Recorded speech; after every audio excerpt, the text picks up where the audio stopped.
what they still have to achieve. So I think the business of ICT with NKEA is all about the private sector doing it, and the government by and large facilitating and making things a lot more easier for them to invest faster and get the benefits much faster. Thank you very much. Thank you, Dr. Fazul. Can I open to the floor if there's any questions? Information technology, which is related to ICT, which is quantum information and quantum computation, which is recently being heavily explored around the world. I believe the technology is being developed in US, Europe, and also Canada, especially for high security banking purposes. And this technology is able to crack passwords and a lot of information security access in the future. The prototype has already been realized. So when will Malaysia venture into this technology? Otherwise, all our passwords will not be safe anymore. And this technology is very important for banking and also for national security. So I hope maybe the government can start investing on this with the help of the European business and the technology. Maybe you can have some comments. Thanks. Thank you for the questions. With regards to new technology has been developed, quantum information, we have some platforms that we can actually address. We at the Commission, we also handle the information security issues. We deal with development things and also operational things. What you have been mentioned just now is more towards development because it's something new that is still under development, although you did mention that the prototype is already there. I don't have any direct answers at the moment, but what we can do is that offline we can pick it up later and maybe we can discuss further. The Commission also have some grants that we also provide in terms of doing research or looking into how technology can also be further implemented or further introduced to the licenses or to the country. I can also open up to the door. Quick one. I think at the end of the day, from an NKEA perspective, okay, there are a lot of technology out there. Okay, but then at the end of the day, do they have a business model that can actually make them work? Meaning, goes back to the simple economics of supply and demand. Example that I gave just now, RFID. RFID has been a technology that has been available for a fair bit of time, but usage of that has not been as great as one like to see. Simply because many have not actually got the business model right.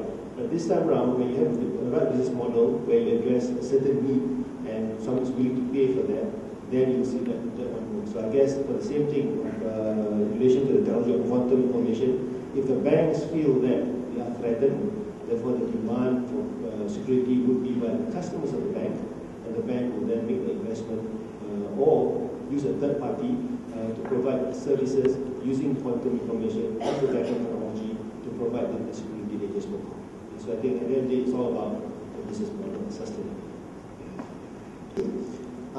As a private university, one of the largest infrastructure capital expenditures that we make is on ICT, specifically internet connectivity as well as teaching and learning infrastructure. Since I think half of the university students in this country go to a private university, there currently is not sufficient support for ICT investments to provide connectivity for our next generation of leaders. So I was just wanting to know whether there is currently any plans to provide some incentives or some sort of support for ICT infrastructure for universities or any other private, both at school level as well as university level. Thank you. Investment for broadband. Okay? And by and large, these incentives are taken up by the service providers themselves, okay? Which in turn would allow them to offer services at lower price, if you want, to end users like you and I. So, now, on the individual level, before I go there, I think for the companies like yourself, okay, when you import equipment for the purpose of broadband, you actually have a lot of custom exercise or incentives where you are allowed to bring in without taxation. You need to get those details from your custom because that will actually allow you to bring in such an equipment. That's number one. On the individual level, most of us who actually pay tax, I mean about the students here, right? For those of us who actually pay tax, we actually have a 500 ringgit rebate for broadband subscription. Okay, so those of us who are not sending the income tax, please send it. We've got till Monday. Okay, so that will allow us to provide some sort of incentives. Now, there's no free lunch. Okay, therefore, for most of us, if you use, say, a service that amounts to 100 ringgit a month, that's about 40% of the cost that is being supported by the government through the other taxpayers. At the school level, to reach out to more, the government has invested in getting more connectivity, which I spoke of just now. Last time, SchoolNet only had up to a speed of 1 meg. Today, we're pushing it between 4 to 10 meg in the schools. One would say that's still not enough, but we need to manage in terms of the cost, because today we all say we want 100 meg, okay? But the question is, can we all afford 100 meg at this point in time? And at the cost of content being taken largely from overseas, the telcos will tell you, will tell you that 90% of this traffic goes overseas. Okay, guess what? It's not cheap. Okay, so as I said, there's no free lunch, and everything will fall back to us as consumers. So we've got to find the right balance. So, and for that, the infrastructure is being done for the schools. And there's another one to help our future leaders who come from the low income category. Up to this year still, we are actually giving out the notebooks under the Computers to Malaysia program, whereby children from families that earns less than 3,000 ringgit a month would actually have a free notebook, okay, which is also connected to a broadband service. So, but there will always be people who says, why not me? I earn 4,000 a month and I should be getting. Even if we raise up to 4,000 being the cut-off point, somebody said, I earn 5,000 a month and I took out money. It will never end, right? Okay, so, but things are there. It's not perfect. I think the rest of it needs to be done by ourselves as well as the private sector. Thanks sincerely for giving DIGI the opportunity to be part of this session today. I would also like to commend both SKMM but also Puan in driving and setting a real transformational approach, long-term approach to establishing digital lifestyles in Malaysia. There's no doubt, as Dr. Fadhullah also shared just before, the telecommunications sector will be critical and will have a huge role in establishing digital lifestyles in Malaysia. There are obviously several angles to that. We are experiencing a significant expansion in the demand for our services, not just for our services, but also for the services and opportunities that we enable across the nation. If we look at these opportunities and if we look at the behavior in a sort of 5-7 year perspective, I think back 5-7 years, the change has been significant, and there's absolutely no doubt that this pace will only pick up. I think we all recognize the picture that Dr. Fadhullah also shared before, that there's a blessing and a curse of being online, contactable always. If we look a little beyond the communication and the entertainment that we so often talk about, and talk a bit about connected devices, machine to machine, I'd like to just spend a little while just explaining how we see that development. Machine to machine being machine to machines, devices talking to each other via mobile networks. There's no doubt that this will significantly increase efficiency in companies across Malaysia, but also help strengthen and increase the quality of life for many Malaysians in the coming years.